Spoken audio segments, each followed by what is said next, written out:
Good morning, नमस्कार।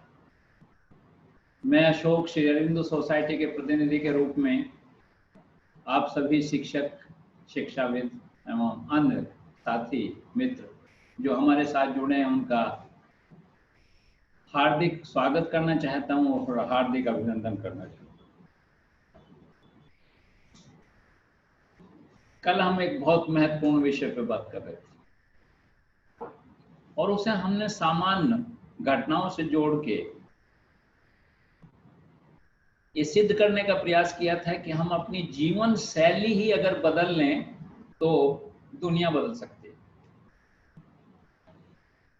कई बार बहुत छोटी छोटी घटनाएं होती हैं, उन घटनाओं को हम ध्यान नहीं देते या सोचते नहीं हैं, लेकिन यकीन मानिए कि जीवन की छोटी छोटी घटनाएं ही आपके व्यक्तित्व का निर्माण करती हैं। इसलिए जो बहुत अच्छे अभिभावक हैं, जो बहुत अच्छे शिक्षक हैं, वो बच्चों को छोटे छोटे लक्ष्य देते हैं, छोटे छोटे लक्ष्य देके उन्हें पूरा कराते हैं और जब पूरा करा लेते हैं उस लक्ष्य को तो उसकी प्रशंसा करते हैं, उसे मोटिवेट करते हैं और उसके जीवन में उन मूल्यों को डालने का प्रयास करते हैं जो उसके व्यक्तित्व का निर्माण करेगा, जो उसकी पर्सनैलिटी का डेवलपमेंट करेगा। कल जो हमारा विषय था वो था अपरिग्रह, यानी कि संचय ना करना। परिग्रह मीन्स संचय करना और अपरिग्रह मीन्स संचय ना करना। और कल हमने एक बहुत रोचक बात आपको बताई थी कि मनुष्य पूरे जीवन संचय करता है, पूरे जीवन, बच्चे से लेके वृद्ध अवस्था तक, उस समय तक जब तक यमराज उसका दरवाजा नहीं खटखटा देता है तब तक वो संचय ही करता रहता है। कई लोग तो जिनकी उम्र करीब करीब 100 वर्ष के करीब होती है, उनसे भी मुझे मिलने का मौका मिला है और जब मैंने उनसे पूछा कि आज भी आपके मन में संचय और कुछ जोड़ना, इकट्ठा करने का जो भावना है, इसका क्या अर्थ है, क्यों ऐसा कर रहे हैं? अब तो उम्र इतनी हो गई, पता नहीं कल बुलावा आ जाए या 10 दिन के बाद आ जाए या 10 महीने के बाद आ जाए, 10 साल की तो बात नहीं कर सकते। तो वो मुस्कुरा देते हैं और जो शब्द निकलते हैं, जनरल ये शब्द निकलते हैं कि पोते पोतियां हो गए हैं, कुछ उनके लिए छोड़ जाऊंगा, ऐसी भावना। तो कल हमने आपको एक सेठ की कहानी सुना के ये सिद्ध करने की कोशिश की थी कि 7 पीढ़ियों का इकट्ठा करने के बाद भी मनुष्य संतुष्ट नहीं रह सकता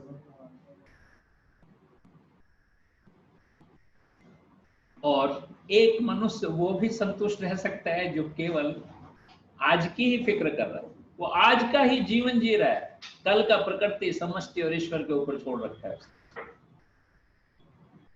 उसने छोड़ रखा है कि कल अगर जीवन मिलेगा तो प्रकृति, ईश्वर कुछ ना कुछ उसका भी इंतजाम करेगी। हाँ, कर्मण्यता बरकरार रखनी है। ऐसा नहीं है कि मैं ये बात कदापि नहीं कह रहा, ना कहूंगा कि हमें कार्य नहीं करना चाहिए। निश्चित रूप से कार्य तो प्रथम है, कर्म हमें करना चाहिए, प्रतिदिन करना चाहिए, लेकिन ये फिक्र करके कि कल मेरा क्या होगा उसके लिए हम संचय करें तो यकीन मानिए कि हम कुछ गड़बड़ कर रहे हैं। प्रकृति के साथ, ईश्वर के साथ, समष्टि के साथ, समाज के साथ, सबके साथ गड़बड़ कर रहे हैं। कल हमने आपसे वायदा किया था कि अपरिग्रह शब्द का शिक्षा में क्या महत्व है, अपरिग्रह शिक्षक के लिए क्यों महत्वपूर्ण है, इस पे हम आपके साथ चर्चा करेंगे।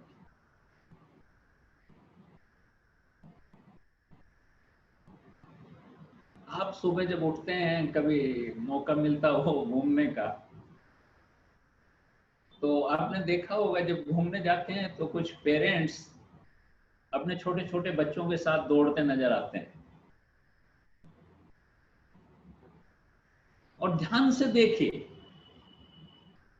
वो पेरेंट्स प्रतिदिन अपने बच्चे को जिताते हैं और जब बच्चा जीत जाता है तो तालियां बजा के उसे मोटिवेट करते हैं। यहां से शुरुआत हो रही है गड़बड़, यहां से शुरुआत कर रहा है अभिभावक, गड़बड़ शुरू कर रहा है, उसके व्यक्तित्व में प्रतिस्पर्धा डाल रहा है। और फिर जब वो स्कूल में पहुंचता है तो करीब करीब यही हमारी व्यवस्था करती है,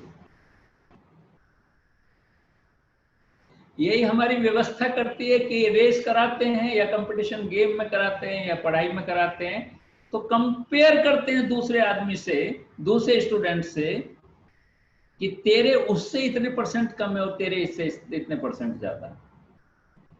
ऐसे ही रेस में तू फर्स्ट है और तू सेकंड है और तू थर्ड है। अभिभावक से लेके और शिक्षा प्रणाली तक जो प्रतिस्पर्धा की भावना पैदा कर दी गई, वो कहीं ना कहीं एक गलत व्यक्तित्व का निर्माण कर रही है मनुष्य का। और जब गलत व्यक्तित्व का निर्माण कर रही है तो रिजल्ट गलत आना ही है, निश्चित रूप से फिर तो गड़बड़ होनी है, उसे रोका नहीं जा सकता। बच्चे को जब अभिभावक रोज उससे हार जाता है और रेस में जीतने के बाद उसे मोटिवेट करता है, तालियां बजा के, शाबाशी दे के, अरे वाह सोनू तू तो जीत गया, आज भी जीत गया मेरे से, उसके खून में चला गया है जीतना, कि मुझे जीतना है। किससे जीतना है? दूसरे लोगों से जीतना है। दूसरे लोगों से जीतना है तो अब मुझे जीतना ही है, अब हारना नहीं है। और जीतना है, केवल जीतना है, तो चाहे मुझे अनफेयर मीन्स भी यूज करने पड़े, गलत तरीके भी यूज करने पड़े, लेकिन मुझे जीतना है। क्योंकि इस समाज में तालियां ही जब मिलती हैं तब आप किसी से जीतते हो, किसी से जीतते हो तभी तो प्रशंसा मिलती है। ऐसा उसके ब्लड में उतार दिया गया, अभिभावक ने, फिर शिक्षक ने, फिर शिक्षा प्रणाली ने, फिर समाज ने, यानी कि प्रतिस्पर्धा घुसा दी गई। और जब प्रतिस्पर्धा घुसा दी गई तो अब उससे जीतना है। मैंने कई बच्चों को ऐसा देखा है कि जिनके 97 पॉइंट समथिंग परसेंट मार्क्स थे और वो घर में बैठ के रो रहे थे। अभी की बात, सीबीएसई का रिजल्ट आया, किसी के घर जाने का मौका मिला, उसकी बिटिया अंदर से कुछ रोने की आवाज आ रही थी, तो मैंने पूछा कि ये पिंकी कैसे रो रही है आज? कह रहे सर कुछ नहीं, इसके 97% कुछ मार्क्स आ गए हैं, इसकी जो फ्रेंड है उसके 98% मार्क्स आ गए, इसलिए रो रही है। मुझे याद आया कि मेरे जैसे व्यक्ति ने जीवन भर प्रयास किया कि किसी तरह किसी क्लास में 60% मार्क्स आ जाए, आज तक प्राप्त नहीं हुआ, पर रोया कभी नहीं। मुझे लगा कि हाई स्कूल से इंटर में कुछ ज्यादा हैं, इंटर से हाई बीएससी में ज्यादा हैं और बीएससी से पोस्ट ग्रेजुएशन में ज्यादा हैं। मैं इस बात तक खुश था कि हर क्लास में मेरे जो परसेंटेज है वो पहले से कुछ बेहतर आ रही है। अगर मैं कंपटीशन करता कि दूसरे लोगों के इतने परसेंट मार्क्स हैं और मेरे इतने परसेंट मार्क्स हैं, तो मैं आपको विश्वास दिलाता हूं कि आज जहां खड़ा हूं यहां खड़ा नहीं होता। तो प्रतिस्पर्धा क्या करती है? प्रतिस्पर्धा आपको जीतना सिखाती है, केवल जीतना सिखाती है। मुझे जीतना है, औरों से जीतना है, और औरों से जीतना है तो फिर हर कीमत पे जीतना है। और अगर नहीं जीत पाया तो सुसाइड कर लूंगा, लटक जाऊंगा, डिप्रेशन का शिकार हो जाऊंगा, घर में अपने को बंद कर लूंगा, अपने को नाकारा और नालायक समझने लगूंगा, अपने को अयोग्य घोषित कर दूंगा। ये भावना उत्पन्न हो जाती है। तो फिर क्या हो ऐसा कि मनुष्य मोटिवेट होता रहे, खुद मोटिवेट होता रहे। खुद ऐसा तब हो सकता है जब वो अपने से ही कंपटीशन शुरू करे, केवल जैसे अनुस्पर्धा कहते हैं।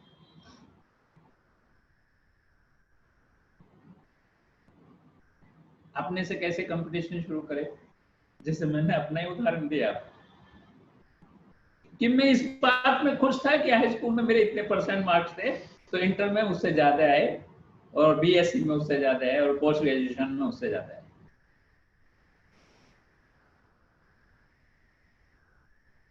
ये विकास का एक तरीका है, ये विकास की एक सीढ़ी है जो मनुष्य का सही विकास कर सकता है। और इसका एक उदाहरण नहीं है, लाखों उदाहरण हैं पूरे विश्व में। लेकिन बुबका का एक उदाहरण है, जो सरगई बुबका थे, वो बांस प्रतियोगिता में हिस्सा लेते थे और वो पूरे विश्व में अकेले एक ऐसे व्यक्ति हैं जिन्होंने 35 बार अपना ही रिकॉर्ड तोड़ा। उन्हें किसी से कोई लेना देना नहीं था, उन्हें लेना देना था कि इस बार अगर मैंने बांस प्रतियोगिता में इतने फीट, इतने गज, इतने मीटर में कूदा हूं तो अगली बार उससे 1 मीटर एक्स्ट्रा कूदूंगा। उन्हें किसी से कोई लेना देना नहीं था, इसलिए हर बार उन्होंने अपने ही रिकॉर्ड को तोड़ा और गोल्ड मेडल लिए और जो जो जो कुछ। ऐसा व्यक्ति कभी असंतुष्ट रह सकता है? वो हर बार किसी से कोई कंपटीशन नहीं है, अपने से कंपटीशन। अपने से कंपटीशन है तो व्यक्ति खुश रह सकता है, संतुष्ट रह सकता है, संतुष्ट रह सकता है, खुश रह सकता है। जब हम दूसरे से किसी से कंपटीशन करते हैं तो 3 बातें उभर के आती हैं। जब हम उससे जीत जाते हैं तो बहुत प्रसन्न होते हैं तो ओवर कॉन्फिडेंस में आ जाते हैं। हमें लगता है कि हम जीत गए, अब क्या करना है, अकर्मण्यता के शिकार हो जाते हैं। अगर बराबर रह जाते हैं तो ये सोचते हैं कि हाँ, हारा नहीं, जीता नहीं, लेकिन बराबर तो हूं। एक संतुष्ट भाव हो जाता है। जो प्रोग्रेस अनुस्पर्धा में होनी चाहिए वो नहीं हो पाती है, और हार जाते हैं तो निराश हो जाते हैं। ये तमाम चीजों से बचने का एक ही तरीका है कि हम रोज अपने से कंपटीशन करें। मैंने पिछले सेशन में भी एक बात कही थी। मैंने कहा था कि मेरे साथ करीब 400 ट्रेनर्स काम करते हैं। मैं उन्हें एक ही बात सिखाता हूं कि आज के सेशन में जो आपने जो किया, कल का सेशन उससे बेहतर होना चाहिए, चाहे वो थोड़ा सा ही बेहतर क्यों ना हो। किसी से कोई लेना देना नहीं है। आप स्वयं आकलन करना, आप स्वयं विश्लेषण करना कि कल का जो मेरा सेशन था, आज का सेशन उससे कुछ बेहतर है या नहीं है। अगर बेहतर है तो आप प्रतिदिन एक बेहतर ट्रेनर बनते जा रहे हैं। अगर बेहतर नहीं है तो बेहतर क्यों नहीं है, इसका विश्लेषण करना है और कल उसे बेहतर बनाना। यही एक प्रक्रिया है अपने को संतुष्ट रखने की। ये अनुस्पर्धा और प्रतिस्पर्धा की बात मैं क्यों कर रहा हूं आपसे? मैं इसलिए कर रहा हूं कि ये हमारी शिक्षा प्रणाली का एक हिस्सा है। इस हिस्से को अगर हम नहीं सुधारेंगे, अगर इसमें इंप्रूवमेंट नहीं करेंगे, तो हम कभी भी अपरिग्रह की भावना पैदा नहीं कर सकते, क्योंकि परिग्रह की, संचय की जो भावना है वो केवल और केवल और केवल कंपटीशन से ही पैदा हुई है। मुझे एक छोटी सी बात याद आ गई। अकबर और बीरबल को से आप निश्चित रूप से परिचित हों। जब बीरबल राज दरबार में आया और उसका इंटरव्यू हुआ कि उसे 9 रत्नों में रखा जाए या नहीं रखा जाए, तो उससे बहुत सारे क्वेश्चन पूछे गए, लेकिन उससे एक क्वेश्चन और पूछा गया। उससे कहा कि किसी भी रेखा को बिना छेड़े उसे छोटी कैसे कर सकते हो? तो बीरबल ने एक पेन लिया और उसके बराबर में एक बड़ी रेखा खींच दी और कहा कि लो, ये छोटी हो गई। मैंने इसे छेड़ा नहीं। आपने कहा था ना कि बिना छेड़े उसे छोटी करना है, मैंने इसे छोटी कर दिया। तो जीवन में जो ये प्रतिस्पर्धा है, ये संचय की प्रवृत्ति को जन्म देती है। आज पूरी दुनिया में अगर कहीं भी कोई भी संचय की प्रवृत्ति है तो उसका मूल कारण है कि हम प्रतिस्पर्धा में हैं।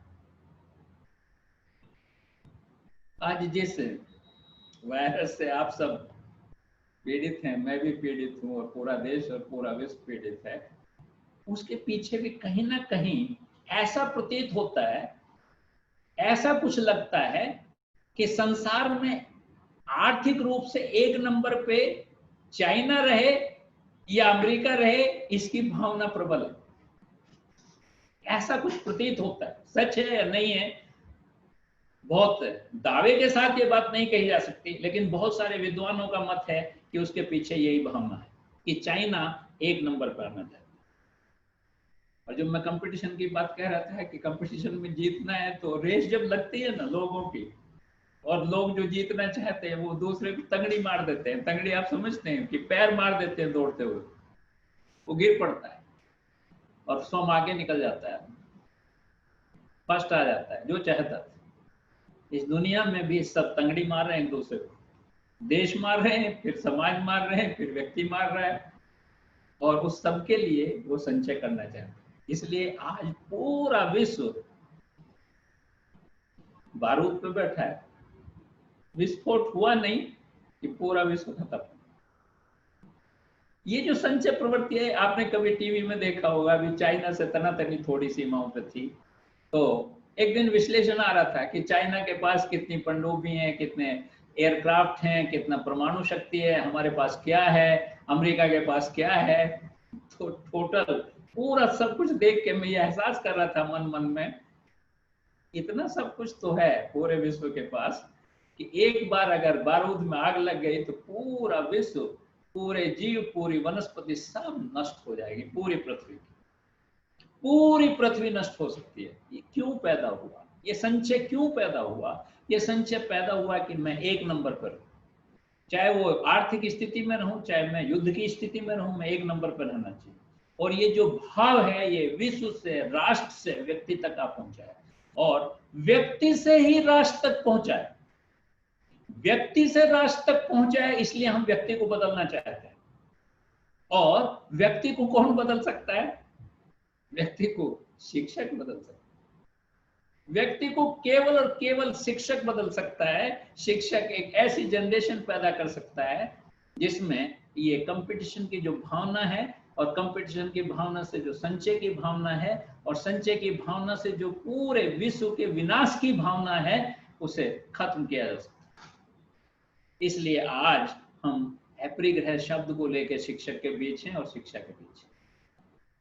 हम शिक्षक से चाहते हैं कि वो बच्चों में जो प्रतिस्पर्धा है उसे खत्म करे। तो कैसे खत्म करे? ऐसे खत्म करे कि कल मैं किसी वीडियो सुन रहा था, वो एक बहुत अच्छी बात कही उन्होंने, जो मैं आपसे भी शेयर करना चाहता हूँ। उन्होंने कहा कि आज पूरे विश्व में सबसे ज्यादा नवयुवक भारतवर्ष में है, और सबसे ज्यादा बेरोजगार नवयुवक भी भारतवर्ष में है, और सबसे ज्यादा फ्रस्ट्रेटेड नवयुवक भी भारतवर्ष में है।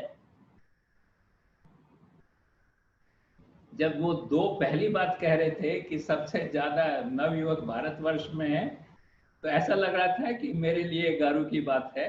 जब उन्होंने कहा कि सबसे ज्यादा बेरोजगार भारतवर्ष में है नवयुवक, तो मुझे लगा कि थोड़ा सा गारू टूट गया।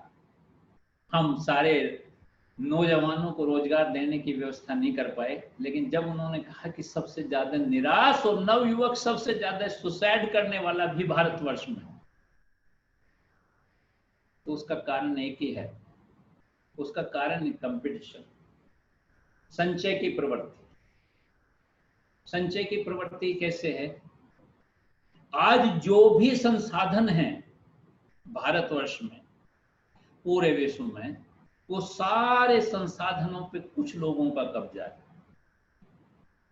बहुत चंद लोगों का कब्जा है उस सारे संसाधनों पे, और बहुत लोग ऐसे हैं जिन्हें थोड़े से संसाधन मिल गए हैं, जिन्हें मध्यम वर्ग कहते हैं। लेकिन विश्व में आज भी बहुत बड़ा हिस्सा ऐसा है जिन्हें संसाधनों का कोई बंटवारा नहीं किया। ये भाव, जो बहुत चंद लोग हैं जिनके पास सारे संसाधन हैं, उनमें जो संचय की प्रवृत्ति है, उसके कारण आज ये विसंगति, ये जो इक्वल डिस्ट्रीब्यूशन नहीं है, या जो आज समान रूप से तमाम भारतवर्ष के लोग या पूरे विश्व के लोग नहीं जी पा रहे हैं, वो उन लोगों की वजह से, जो चंद लोग हैं जो संचय की प्रवृत्ति रखते हैं और पूरे संसाधनों पे कब्जा बनाए बैठे हैं। तो एक क्वेश्चन आपके मन में जरूर आ रहा, मेरे मन में भी आया था जब मैंने अध्ययन शुरू किया, कि क्या व्यवस्था से ये सब कुछ बदला जा सकता है? हाँ, प्रयास हुआ है विश्व में प्रयास हुआ है कि हम व्यवस्था चेंज करके इसे बदल सकते हैं। संचय प्रवृत्ति को जबरदस्ती हम तोड़ सकते हैं। कम्युनिस्ट विचारधारा की उत्पत्ति हुई कि हम इक्वल डिस्ट्रीब्यूशन करेंगे, हम तमाम संसाधनों का इक्वल डिस्ट्रीब्यूशन करेंगे। एक गरीब से गरीब आदमी को, एक मजदूर आदमी को भी वही सब कुछ प्राप्त होगा, वो ही सब कुछ मिलेगा जो एक अमीर आदमी को मिलता है। लेकिन एक गड़बड़ हो गई, उस गड़बड़ की वजह से वे व्यवस्था फेल हो गई। क्या गड़बड़ हो गई? वो गड़बड़ ये हो गई कि उन्होंने व्यवस्था में जो छीनने के कॉन्सेप्ट रख दिया कि हम उन लोगों से छीनेंगे जिनके पास ज्यादा संसाधन है, जिनके पास ज्यादा धन है, जिनके पास ज्यादा संपत्ति है, उनसे छीनेंगे और गरीब लोगों को देंगे, मजदूरों को। ये व्यवस्था छीनने पर आधारित हो गई। इसलिए जब छीन के डिस्ट्रीब्यूट किया गया, तो जो डिस्ट्रीब्यूट करने वाला आदमी था उसके मन में वो भावना आ गई जो धनी के मन में कि कुछ तो मेरे लिए एक्स्ट्रा होना चाहिए। मैं नेता हूं, मैं बांट रहा हूं, मैं छीनने में सबसे आगे था, इसलिए मेरे पास कुछ तो अधिक होना चाहिए।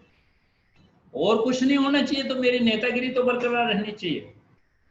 इसलिए कम्युनिस्ट विचारधारा के आधार पे जो भी देश निर्मित हुए, उनकी कम्युनिस्ट विचारधारा टूट गई, देश टूट गए। और जो नहीं टूटे हैं वो टूटने के कगार पे हैं, क्योंकि आज वहां की जनता ये महसूस करने लगी है कि जो पहले जैसे रशिया में जार थे, वो जो पूंजीपति थे वहां के, जो जिनके पास संपत्ति थी, उन्हें जार बोलते थे। उन जारों को जब नष्ट किया गया तो जब इक्वल डिस्ट्रीब्यूशन की बात आई तो इक्वल डिस्ट्रीब्यूशन कहाँ हुआ? नहीं हुआ तो रोष पैदा हो गया। और अच्छा संयुक्त रशा जब बना तो आज वो विभाजित हो गया हिस्सों में। उसका मूल कारण ये था कि फिर वो एक नंबर पे आधारित हो गया कि इस व्यवस्था में भी कुछ लोग एक नंबर पर रहने चाहिए और कुछ लोग दो नंबर पर रहने चाहिए, क्योंकि ये व्यवस्था छीनने पर आधारित थी, हृदय परिवर्तन पर आधारित नहीं थी, इसलिए वो व्यवस्था नहीं चली। तो कैसे व्यवस्था चल सकती है? कैसे? इसलिए व्यवस्था चल सकती है कि हम शिक्षक के द्वारा, शिक्षक प्रणाली के द्वारा बच्चों में जो प्रतिस्पर्धा की भावना है उसे खत्म करते हुए संचय की भावना खत्म कर सकते हैं। और हम बच्चे को ये सिखा सकते हैं कि अगर प्रकृति में संतुलन बनाए रखना है, अगर जितने भी जीव हैं उनका संरक्षण बरकरार रखना है, तो हमें निश्चित रूप से जो संचय की प्रवृत्ति है उसे खत्म करना। तो ये भाव कैसे उत्पन्न किया जा सकता है? शिक्षकों के लिए ये भाव इस तरह उत्पन्न किया जा सकता है कि हम बच्चों को वो कहानियां सुनाएं, बच्चों को वो शिक्षा दें, वो बच्चों को सीख दें, बच्चों को स्वयं अपना प्रकटीकरण करें, स्वयं आदर्श के रूप में कायम करें कि बच्चों में जो प्रतिस्पर्धा की भावना है, एक दूसरे से आगे निकलने की जो भावना है, जो संचय की प्रवृत्ति को क्रिएट करती है, जो पैदा करती है, उसे खत्म करना हो। जैसे उदाहरण के तौर पर मैं कुछ छोटी छोटी कहानियां आपको सुना दे सकता हूं कि आप भी अपने बच्चों को सुना सकते हैं। मोहम्मद साहब बहुत अपरिग्रही व्यक्ति थे।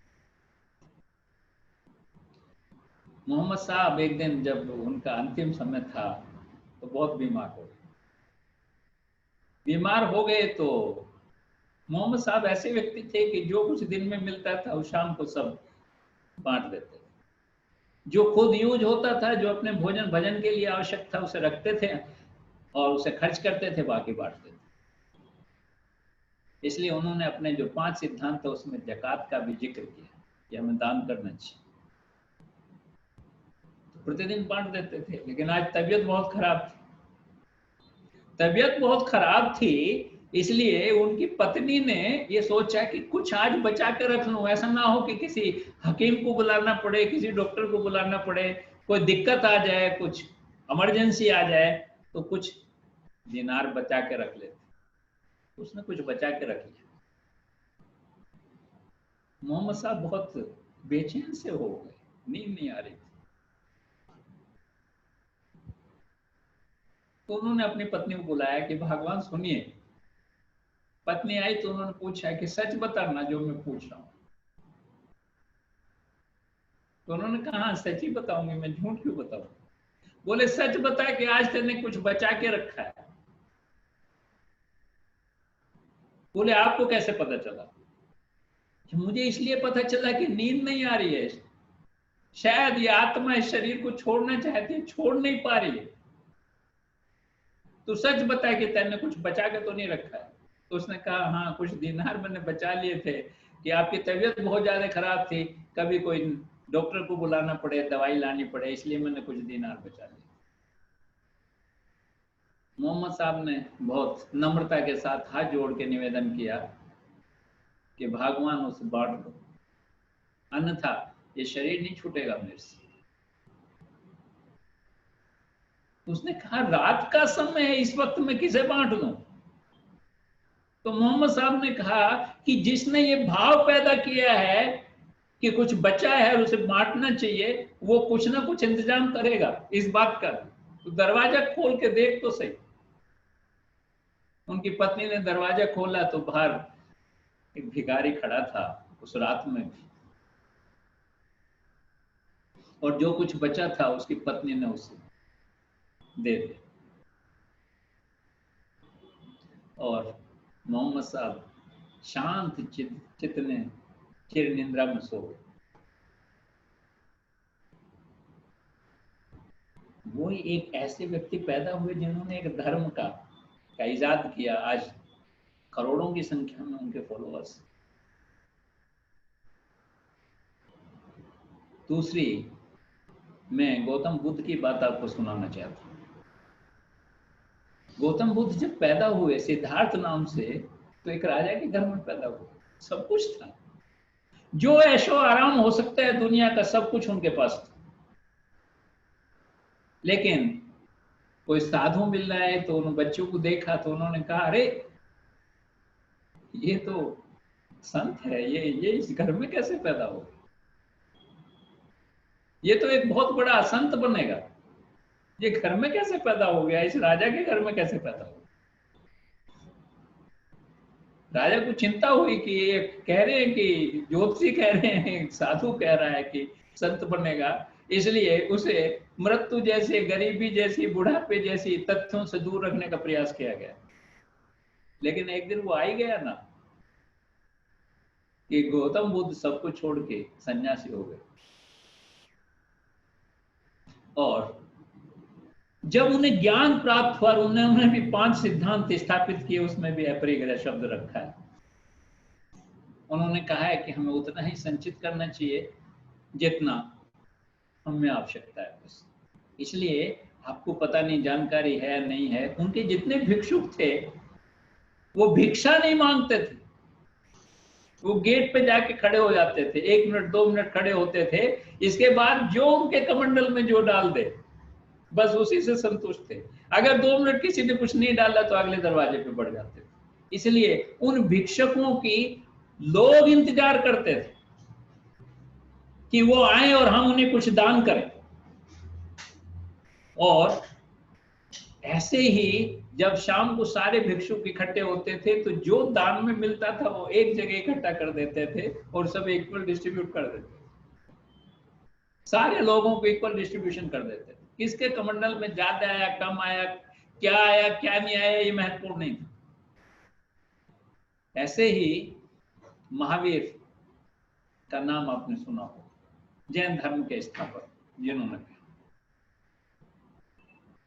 उनकी कहानी भी आप बच्चों को सुना सकते हो कि बहुत बचपन से उनके मन में एक भाव था कि हम सन्यासी होना चाहते हैं। लेकिन उनके पिता नहीं थे, तो उनके बड़े भाई ने कहा कि देखो जब तक माँ जीवित है तब तक आप गृह त्याग नहीं करेंगे। शायद बड़े भाई तो ये कह के भूल गए, लेकिन जिस दिन महावीर की मदर की डेथ हुई, जब देहांत हुआ, शमशान में गए उनका दाह संस्कार करने के लिए, तो महावीर ने कहा कि आपका वचन पूरा हो गया है। उसने कहा कौन सा वचन? कि आपने कहा था ना कि आप तब तक संन्यास नहीं ले सकते जब तक माँ जीवित है। आज माँ जीवित नहीं रही, दाह संस्कार हो चुका है, अब मुझे आज्ञा दीजिए। बड़ा भाई कुछ कहे, कुछ मनाने की बात करे, उससे पहले ही महावीर ने अपने वस्त्र भी उतार के दे दिए। जिस तरह गौतम बुद्ध ने अपने राज से वस्त्र उतार के दे दिए थे अपने रथ वाले को, अपने जो भी उन्हें छोड़ने गया था, ऐसे ही महावीर ने भी अपने वस्त्र उतार के दे दिए। इनकी आवश्यकता नहीं। और उन्होंने भी जैन धर्म में अपरिग्रह का जिक्र किया। अर्थात मैं शिक्षकों से यह निवेदन करना चाहता हूं कि हम शिक्षा प्रणाली में ये तमाम चीजें पैदा कर सकते हैं, क्योंकि आज जो भी शासन करता है पूरे विश्व के, पूरे देशों के, उन सब में जो भावना है जीतने की, जो भावना है प्रतिस्पर्धा की, जो भावना है संचय की, वो यहां से खत्म की जा सकती है, स्टूडेंट से खत्म की जा सकती है। उसमें ये भावना पैदा की जा सकती है कि किसी से कोई प्रतिस्पर्धा की आवश्यकता नहीं है, आप अपने से अनुस्पर्धा कर सकते हैं। और जब आप अपने से अनुस्पर्धा करते हैं तो संचय की आवश्यकता नहीं होती। ये भाव अगर हम बच्चे में पैदा कर दें तो कल निश्चित रूप से ये लोग नागरिक बनेंगे, और नागरिक बनेंगे तो कल कुछ है ना, कोई देश का अध्यक्ष बनेगा, तो कोई शासन अध्यक्ष बनेगा, कोई सेना का अध्यक्ष बनेगा, बहुत सारे पदों पे ये लोग पहुंचेंगे। तो उस भाव के साथ पहुंचेंगे कि हमें प्रकृति के साथ सबसे मेन बात क्या है? सबसे मेन बात यह है कि जब हम संचय की प्रवृत्ति रखते हैं तो जो प्राकृतिक संसाधन है उनका उतना ज्यादा दोहन करते हैं, जो प्रकृति संतुलन है वो ही बिगड़ जाता है। अगली पीढ़ी को जो आप बेहतर से बेहतर संपत्ति दे के जाना चाहते हो, वो दे के जाना चाहते हो कि जो प्राकृतिक संतुलन है वो बना रहे, जो प्राकृतिक संरक्षण है वो सब बना रहे। इससे बड़ी संपत्ति किसी अगली पीढ़ी के कुछ लिए नहीं हो सकती है। और आपके संचय की प्रवृत्ति से सारी चीजों को डिस्टर्ब कर रही है, सारी चीजों का दोहन करके पूरा जो भी एक बैलेंस है प्रकृति का, उसे नष्ट करने का प्रयास कर रही है। उसे हमें रोकना होगा। और हम तभी रोक सकते हैं जब हम अपने शिक्षार्थी में, अपने विद्यार्थी में ये भाव पैदा कर दें कि हमें प्रतिस्पर्धा में नहीं, अनुस्पर्धा में जीना है। और अनुस्पर्धा में जीना है तो अपनी आवश्यकताएं कम से कम करनी है, और कम से कम करनी है आवश्यकताएं, तो फिर हमें उतना ही चाहिए जितनी हमें आवश्यकता है। और मनुष्य की जो आवश्यकता है उसे पूरा करने के लिए पूरी प्रकृति सदैव तत्पर रही है, सदैव तत्पर है, सदैव तत्पर रहेगी, अगर हम उसके साथ छेड़छाड़ ना करें, उसका दोहन ना करें, उसे नष्ट करने का प्रयास न करें। इसलिए मनुष्य तब भी संचय ना करके भी एक बहुत संतुष्ट और बेहतर लाइफ जी सकता है। ये भावना हमें अपने शिक्षार्थी, अपने विद्यार्थी में पैदा करनी है, जो कल का नागरिक बनेगा। और ये केवल और केवल शिक्षक कर सकता है, इसके अलावा कोई नहीं कर सकता है। इसलिए अपरिग्रह शब्द को लेके हम शिक्षक के बीच आए हैं, अपरिग्रह शब्द को लेके हम शिक्षा के बीच आना चाहते हैं और शिक्षा के बीच उसे स्थापित करना चाहते हैं। आज का सेशन हम यहीं समाप्त करना चाहेंगे। और मैं तमाम लोगों को सबसे पहले तो ये धन्यवाद देना चाहता हूं कि जितने लोग भी हमारे साथ जुड़ते हैं फेसबुक पे, तो बहुत सारे कमेंट्स देते हैं। सारे कमेंट्स का जवाब देना मेरे लिए थोड़ा सा कठिन काम है, इसलिए सार्वजनिक रूप से मैं उनका हृदय से धन्यवाद करना चाहता हूं कि बहुत अच्छे से लोग हमारे सेशंस ले रहे हैं और बहुत अच्छी प्रतिक्रिया वो दे रहे हैं। खासकर जो शिक्षा से जुड़े हुए लोग हैं, जो शिक्षक वर्ग है, उनकी जो प्रतिक्रियाएं हैं वो निश्चित रूप से बहुत उत्साह देने वाली हमें हैं, उत्साहवर्धक हैं। और हम आपको ये विश्वास दिलाना चाहते हैं कि जब तक आपकी प्रतिक्रिया उत्साहवर्धक रहेंगे तब तक हम ये सेशन कंटिन्यूअस रखेंगे। इसलिए हृदय से मैं एक बार उन सबका धन्यवाद करना चाहता हूँ। दूसरे, जिसके मन में भी इस विषय से संबंधित या इस व्यवस्था से संबंधित या पिछले किसी भी सेशन से संबंधित किसी के भी मन में कोई जिज्ञासा है, कोई प्रश्न है, तो वो निसंकोच हमसे पूछ सकता है। हम पूरी कोशिश करेंगे कि हम उसका आंसर करें। और अंत में मैं उन तमाम व्यक्तियों का जो हमारे साथ जुड़े हैं, चाहे वो शिक्षा से जुड़े लोग हैं या शिक्षा से नहीं जुड़े लोग हैं, उनका हृदय से आभार प्रकट करना चाहता हूँ।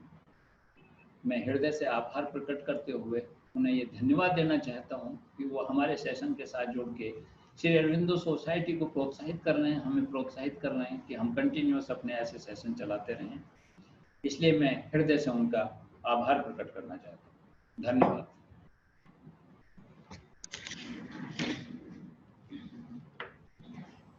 धन्यवाद बोलो। धन्यवाद सर। गया।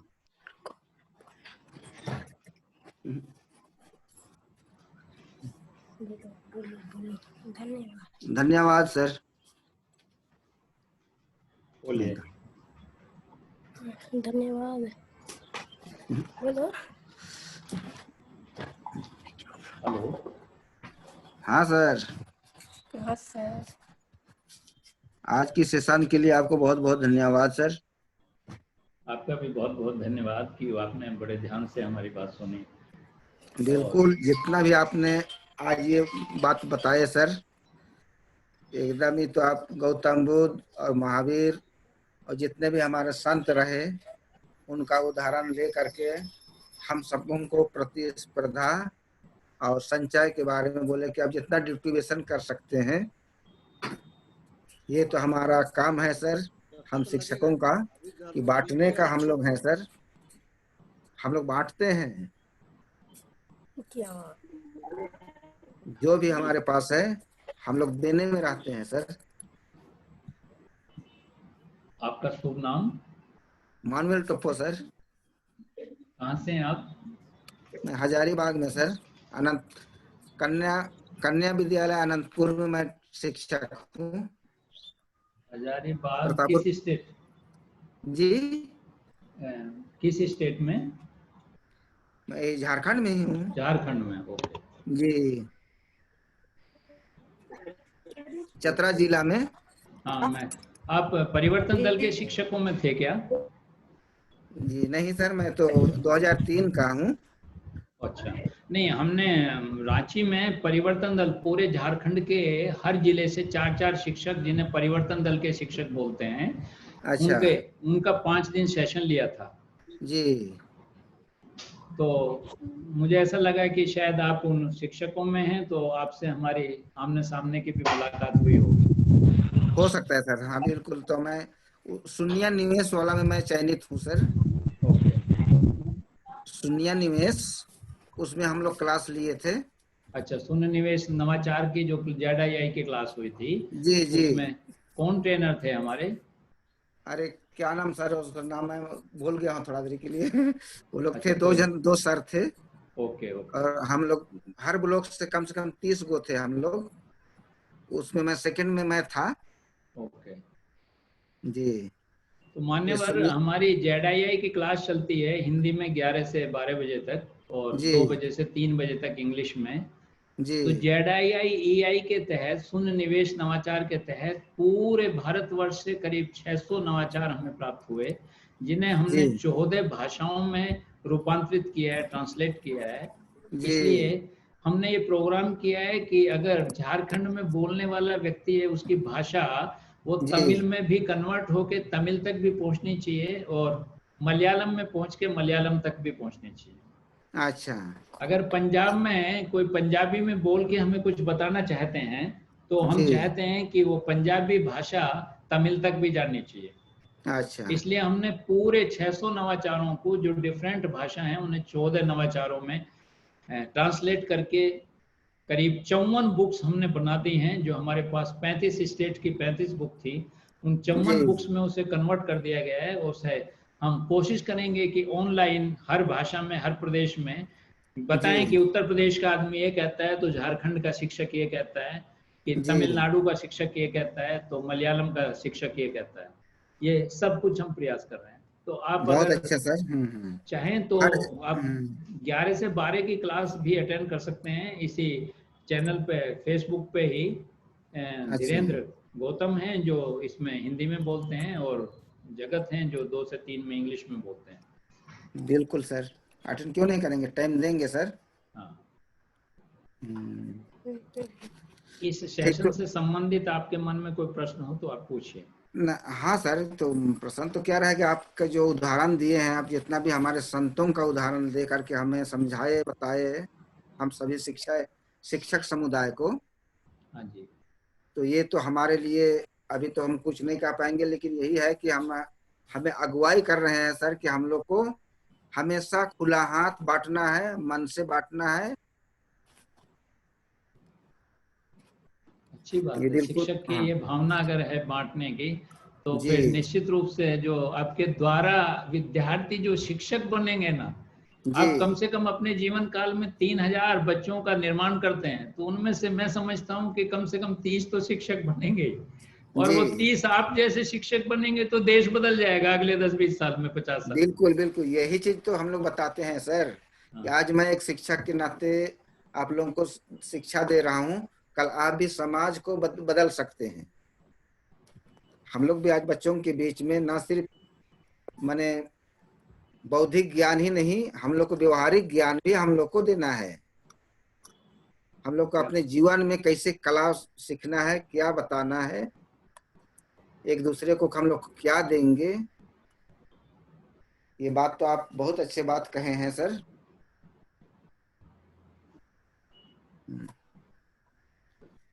तो ठीक है सर, ये हर दिन होता है सर?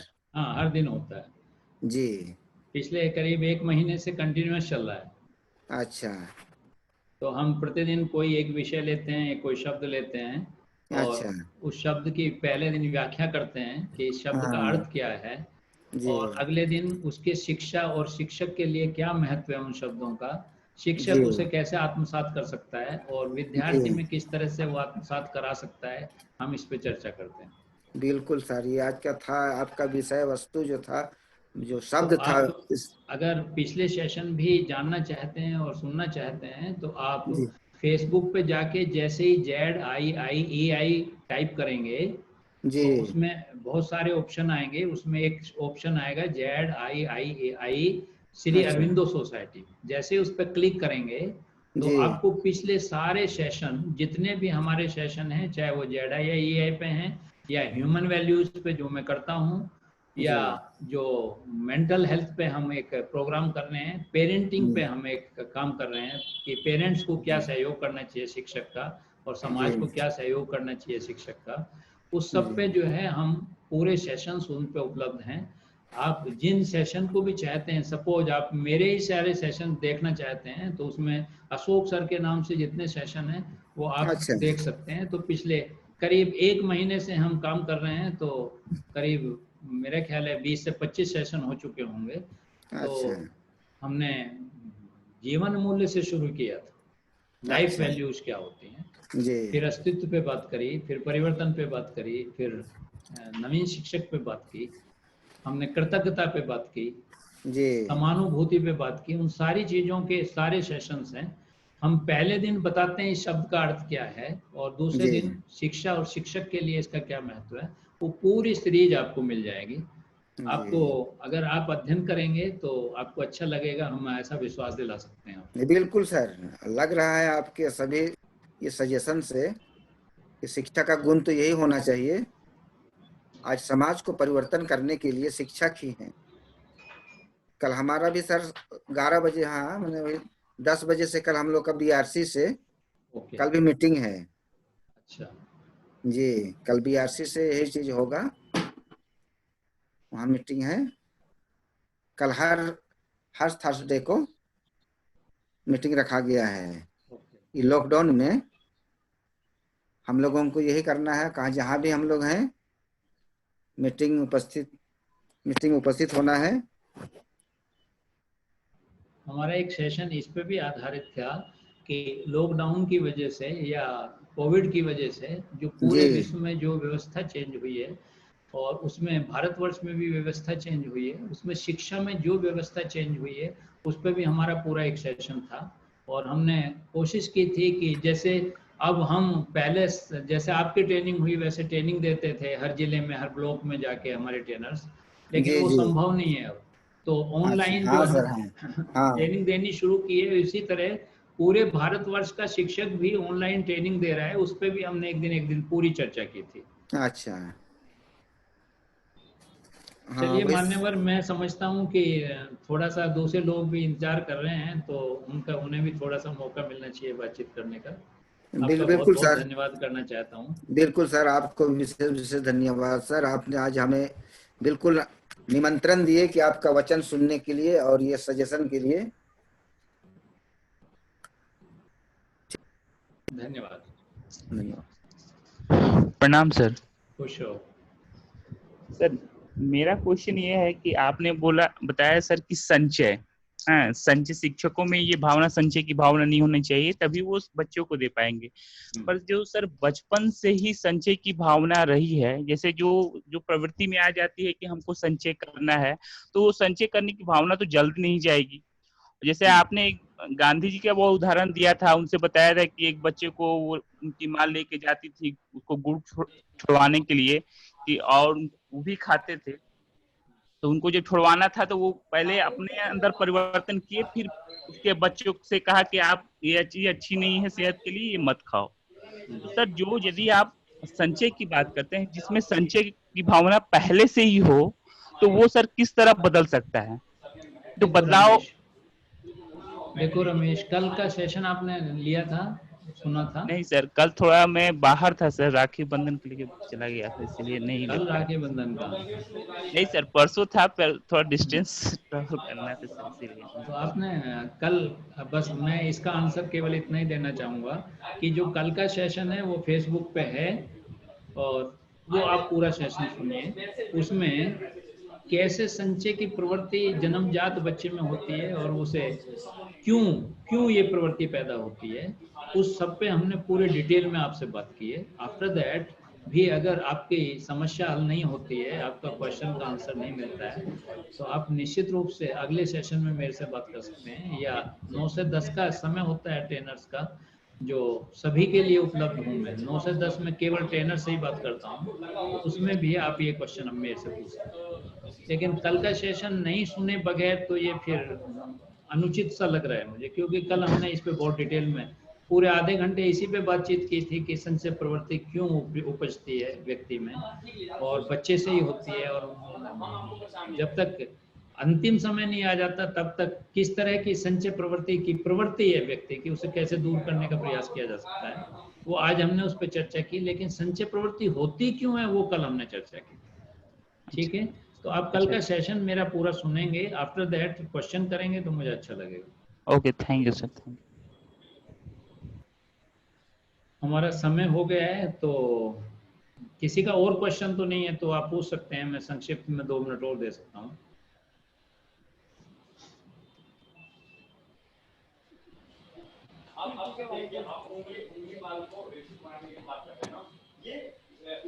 चलिए नहीं है तो ठीक है। मैं लास्ट में यही कहूँगा कि जो लोग हमारे साथ जुड़े हैं, जो लोग हमें ध्यान से सुनते हैं, और मैं ईश्वर से प्रार्थना करता हूँ कि हम जो कुछ बताने का और कहने का प्रयास करते हैं वो उनके दिलों तक, उनकी आत्माओं तक पहुँचे।